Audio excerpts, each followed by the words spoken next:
Tenemos ahora, sí, Mauricio, todo el contexto completo de ese paquete de medidas económicas y sociales que anunció hoy el presidente Duque para que hablemos de esto. Medidas que no todas son necesariamente nuevas, si mal no recuerdo, muchas de estas las había propuesto él incluso en su campaña. Pero bueno, más allá de eso, lo que hay que ver aquí es si hay clima político en medio de esta polarización tan tremenda en la que está el país para sacarlas adelante en el Congreso y, lo más importante de todo, si son estas medidas las que van a contribuir a dar solución a estas demandas sociales que se están pidiendo en el momento. Paula, pasan tan rápido las cosas en estos días y son tan variadas y de tan diversa índole que seguramente uno en sus casas, en medio de la zozobra, se puede confundir un poco. ¿Estas medidas a qué corresponden? Estas medidas son una respuesta a las solicitudes de quienes organizaron el paro, las 13 solicitudes que vamos a ver en unos minutos y que vamos a analizar en unos minutos, o es parte de la reforma tributaria, o es las dos cosas a la vez. ¿Ya pasaron, no pasaron, van a pasar por el Congreso? ¿Cómo es todo esto? ¿Se están negociando, no se están negociando? Ojo a lo siguiente, esto hace parte de la ponencia de la reforma tributaria. Número uno, esto no es parte del pliego de la negociación con los organizadores del paro, no. Esto es parte de la ponencia de la reforma tributaria. Que sirvan estas medidas a la vez para tratar de acallar los ánimos o calmar un poco los ánimos es otra cuestión, pero esto es parte de la ponencia. Ustedes dirán, pero ¿por qué hace parte de la ponencia si más bien debería ser parte de la mesa de negociación, ya que hay unas cuantas que son bastante interesantes desde la perspectiva de lograr mayor bienestar social? Pues porque uno de los 13 puntos que han puesto sobre la mesa como demandas los organizadores del paro es retirar la reforma tributaria. Es decir, que esto que se está planteando aquí como ponencia, más muchas otras cosas que contiene la reforma tributaria, se retiren del Congreso y no se presenten. Esa es una de las propuestas.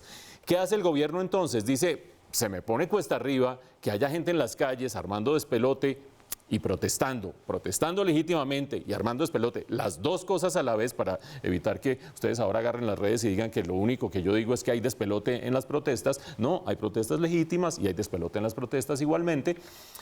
Si el gobierno dice, ahora yo cómo hago para pasar la reforma tributaria, me queda de aquí a final de año porque la Corte Constitucional me la tumbó y la Corte me dio plazo hasta final del año para terminar de pasarla. ¿Y cómo la paso yo con semejantes tensiones políticas en las calles?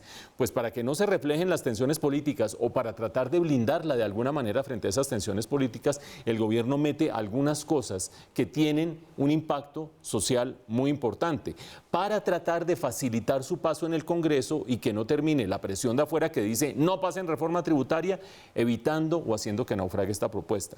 Un par de comentarios rapiditos sobre las propuestas en sí mismas.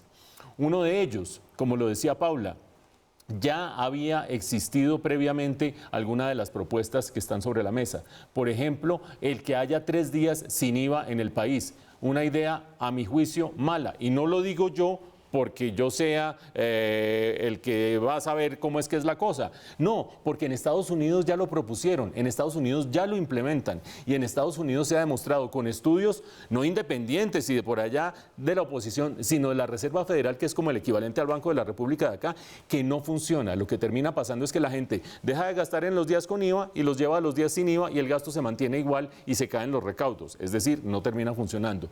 Mucho más interesante es devolverle el IVA a las personas de bajos ingresos. Eso venía en la propuesta de reforma tributaria original de este gobierno. En este caso creo que es viable, creo que es razonable, creo que le va a ayudar mucho a mucha gente. Es una buena propuesta. También es una muy buena propuesta el que los pensionados que ganen menos de un salario mínimo en su pensión se les baje el aporte a salud, que hoy en día les representa casi que el 12% de lo que les dan de pensión, se les baje hasta llegar a 4%. Una excelente propuesta. Y otra propuesta que no hay que soslayar de ninguna manera, el que haya incentivos tributarios para quien le dé empleo a los jóvenes. Esos incentivos tributarios, en lugar de bajarle el salario a los jóvenes, que es una de las propuestas que han rodado por ahí, no del gobierno, se le da un incentivo al empleador para que contrate más jóvenes.